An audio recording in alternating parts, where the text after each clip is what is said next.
All right, so last night I was watching this YouTuber that makes videos like myself, Black Pill channel that talks about the reality of things being as grim as they actually are. And today, as I slowly became numb to work because they had me doing so many different things, at one point I was juggling four different phone calls for four different like individual tasks, plus I forgot to do something a couple of weeks ago, and so you had all of these things on my plate, and there's no help, right? There's not really a whole lot that I can do with all of these things. There's just one me. And as I sat there thinking to myself, how am I supposed to accomplish all of these things if I'm already demoralized to the nth degree? And while I was thinking about this, I got a phone call from one of the people I work with, and he told me that his wife asked when he was going to come out of his room. And because he had been in his remote working room, I guess in the basement, for 12 hours straight without coming out to pee or drink water or anything. And when his wife finally told him that he had to come upstairs to eat, he came upstairs defeated. He told me he came upstairs, went down to pet his dog, and then laid down next to his dog and went to sleep. That's a man that's destroyed. And it's not just him anymore. It's all of us are getting wrecked. Inflation is destroying all of our financial well-being. And not getting more money is not possible. It's like you have to make more money. Like on my drive home from work today, I was asking ChatGPT, what do you do when no matter how much work you do not make enough money? I mean, this is causing a mental crisis, a financial crisis. You have no job stability, and you don't know what you're going to do under these circumstances. It's a no win situation. And yet you're expected to show up every single day at your job, smile, and pretend that everything's okay at home, when the reality is that none of us are okay.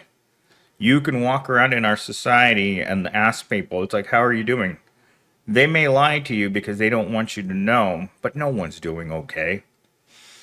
And I don't expect for people to be okay, not for a very long time. So, this YouTuber that I was watching last night, I don't know why I unsubscribed from other than he reminded me too much of myself in his video. Like, he pretty much has given up. The video that you are watching today is actually taken straight from his transcript from his video. And as you will plainly see, this guy is more defeated than I am. Worst of all, this guy doesn't even have a job. So with that said, let's get into our monologue and get this video started. I used to believe that if I just followed the rules, got my degree, worked hard, stayed humble, life would somehow work out. But here I am, 25 years old, qualified and completely invisible to employers who don't even care enough to respond. Every ignored application feels like another reminder that no one cares if I starve, if I lose my home, or if I break down trying to survive. This isn't just my story, it's the story of a generation trapped by false promises and empty dreams. You know, today I was talking to one of the office workers, and she told me about a family member that told her that if she didn't go to school, she was going to end up cleaning toilets for the rest of my life, or excuse me, for the rest of her life. My mom cleaned toilets her entire life. From the moment that my mom immigrated to the United States, she cleaned toilets because she was never going to learn the language. How is a person with my level of education doing worse than someone that cleaned toilets their entire adult life? How am I this screwed in life, even though I have all the education in the world that should have prevented me from becoming extremely poor like I am now? And yet, you tell your children to try harder, to go to school, to get good grades, to go to college. And yet, in the 80s, my mom was able to provide. My mom had two homes, two new cars. We weren't rich, but we weren't dirt poor like I've been my entire life. I mean, I was telling one of my coworkers last week that this is my first non-minimum wage job of my entire life. If you don't think I'm bitter, then you haven't watched enough of the thousands of videos that I've made over the last 20 years. Millennial Steve didn't just show up on the internet. He's a byproduct of a system that's already thrown him out. That's what this channel is.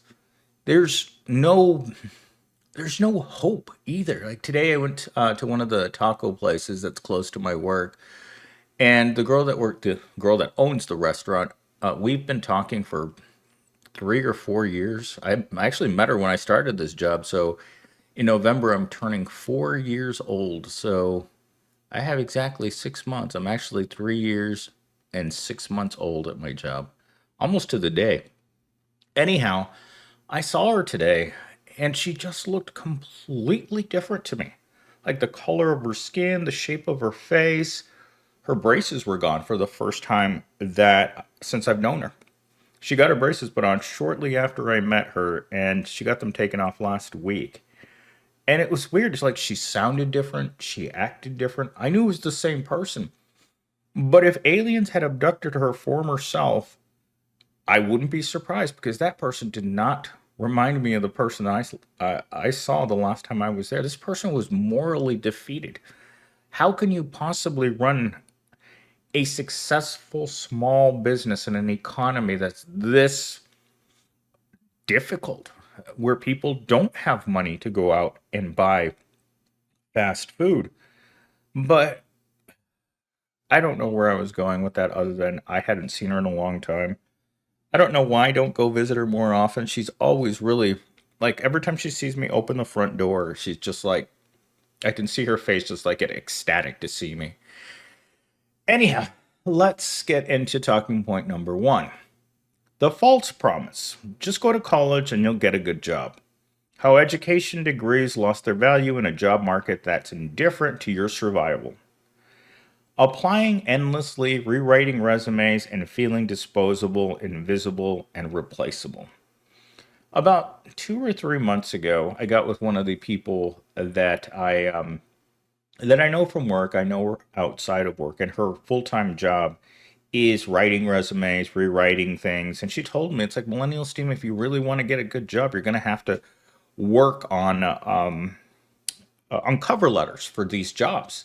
They're not just going to take your run of the mill cover letter. And I'm like, and then she kept suggesting I take these jobs that paid half the amount of money that I current make. And I kept asking her, it's like, Susie Rottencrotch, what are you trying to do? I'm already financially ruined. Are you trying to ruin me further? And she just insisted that I needed to try something else.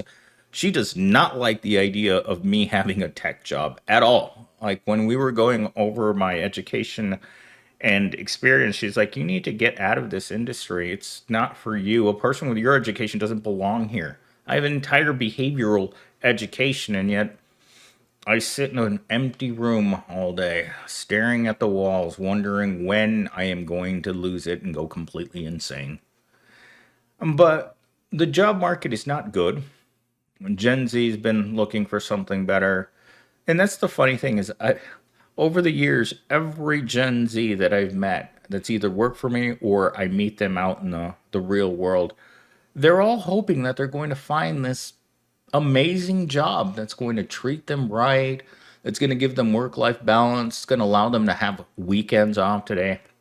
I got a text message from someone asking me, it's like, it's been 6 months since you've done anything on the weekend. And I'm like, what am I supposed to do on the weekend? I have to work. It's not a question of whether I want to work. You have to work on the weekends. You don't get weekends off anymore. Weekends are for rich people. Poor people work. You work when you get home. You work before work. Do you think that what I'm doing right now after work, I want to be doing this? No, I'd much rather be doing anything else, but I need the money. And it's a necessary evil to work all the time as a poor person. No one's going to give you more money just because you need it. And that's the reality of things. Because I was asking ChatGPT that today. What am I supposed to do if I need more money to live. And ChatGPT said the usual stupid stuff, the politically correct stuff. Oh, reach out to community resources like food banks and social services. Yeah, what are they going to do? Give me a sack full of money and be like, here you go. Now you can afford to buy a new car. Now you can afford to buy a home. Now you can actually afford to have a relationship. No, all of those things are out of the reach of the average Johnny Sixpack who just isn't going to amount to anything in this life. And that's what this YouTuber really, in his entire video, this is what you felt, that sense of dread and giving up on life. And it's there are no answers. When I asked ChatGPT repeatedly, "Are we screwed?" It kept giving me rosy answers about how you just have to keep trying and things will get better. They're not going to get better. I know this. I've been living like this my whole life. I didn't wake up and realize, oh my God, I'm poor. No, I've been poor since I've been on my own. Talking point number two, job applications as a survival lottery, random and unpredictable. They, I've said this for years. I mean, you can literally go your entire life applying to jobs.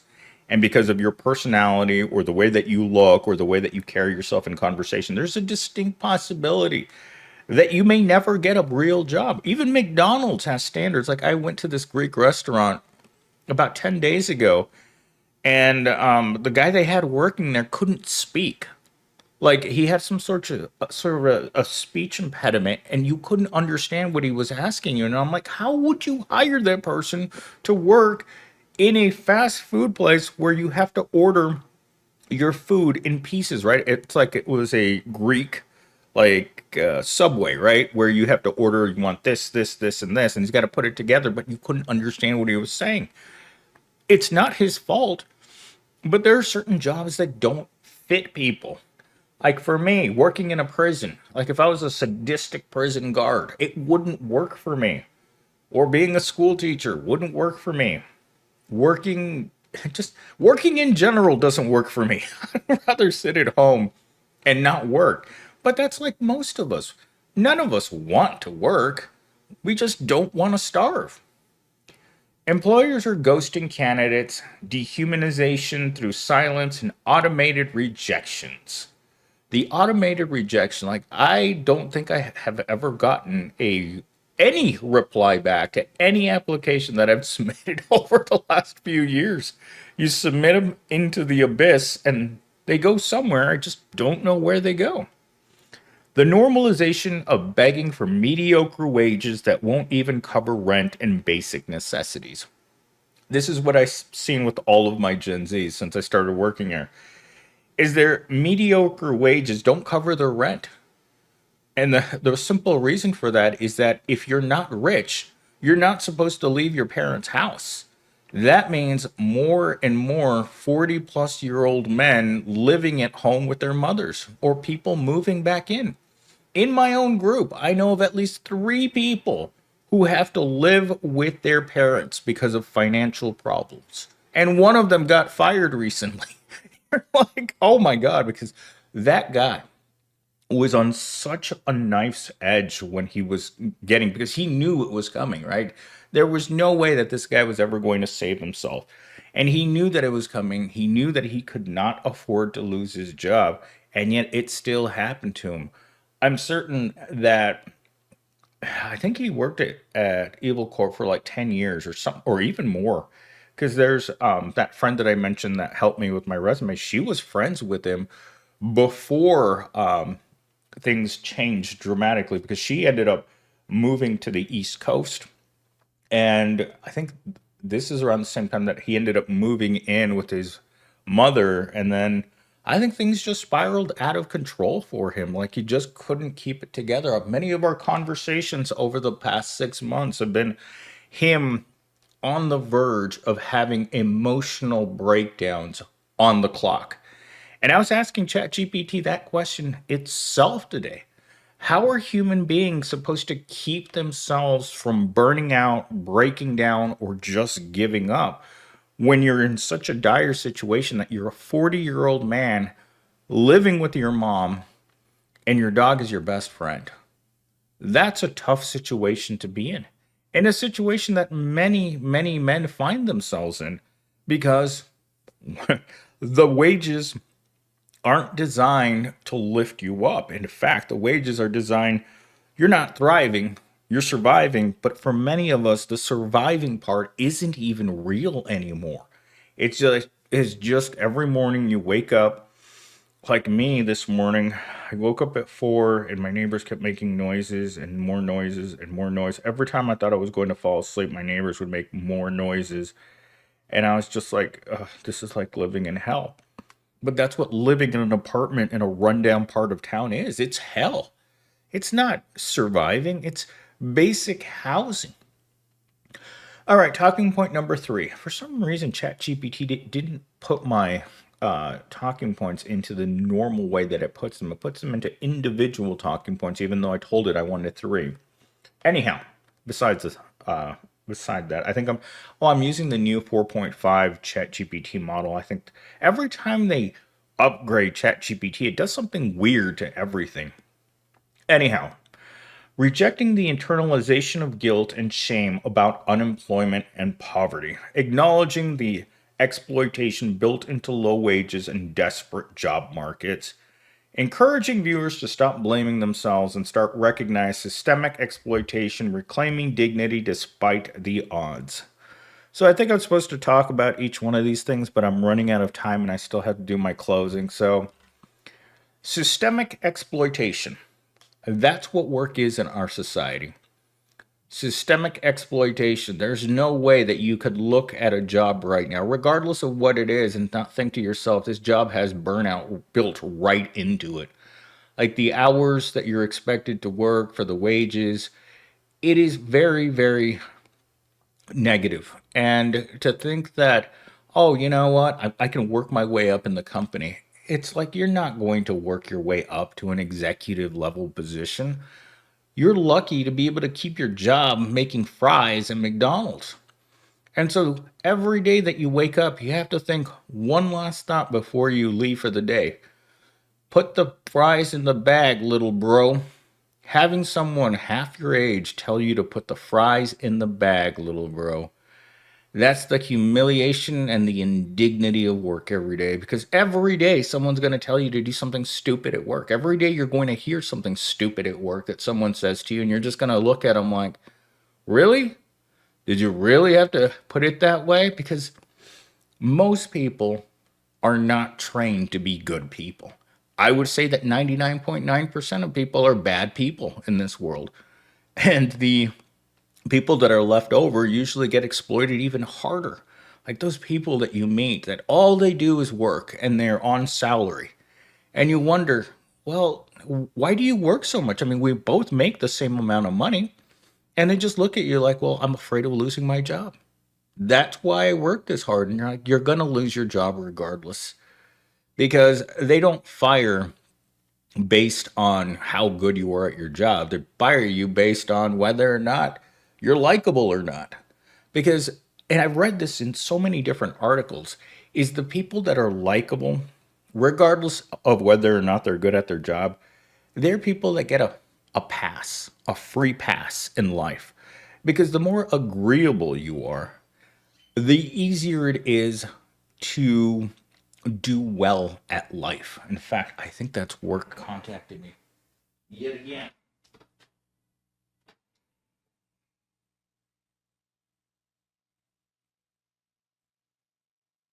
Yep, that would be uh, a VP.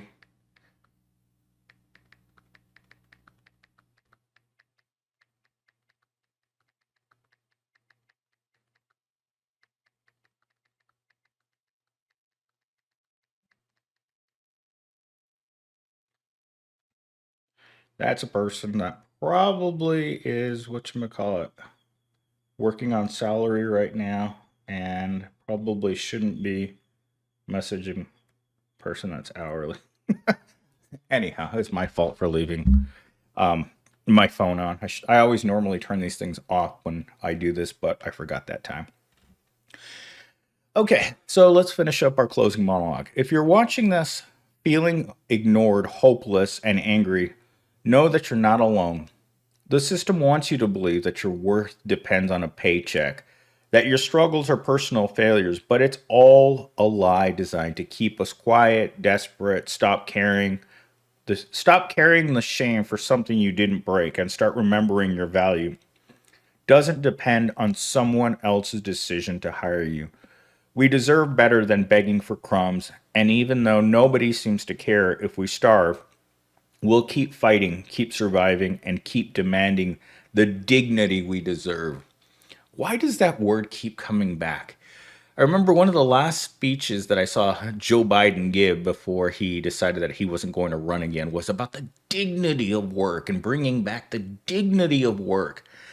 And I think to myself, how do you have dignity at work when you're making $20 an hour, you're serving fries, you're paying back student loans, no woman will look at you, and Susie Rottencrotch is laughing at you because you don't make the $500,000 a year salary she wants for a little pink taco? I just don't feel like people who say that work has dignity have ever really had to work, other than maybe they forgot. Maybe they're so high up in the world now that they do have dignity at work. But for the rest of us, there's no dignity in the daily grind. We don't wake up and want to go to a work because it gives us dignity. We go to work because every other Friday we get a bucket of fish heads that we can trade in order to live this fabulous lifestyle.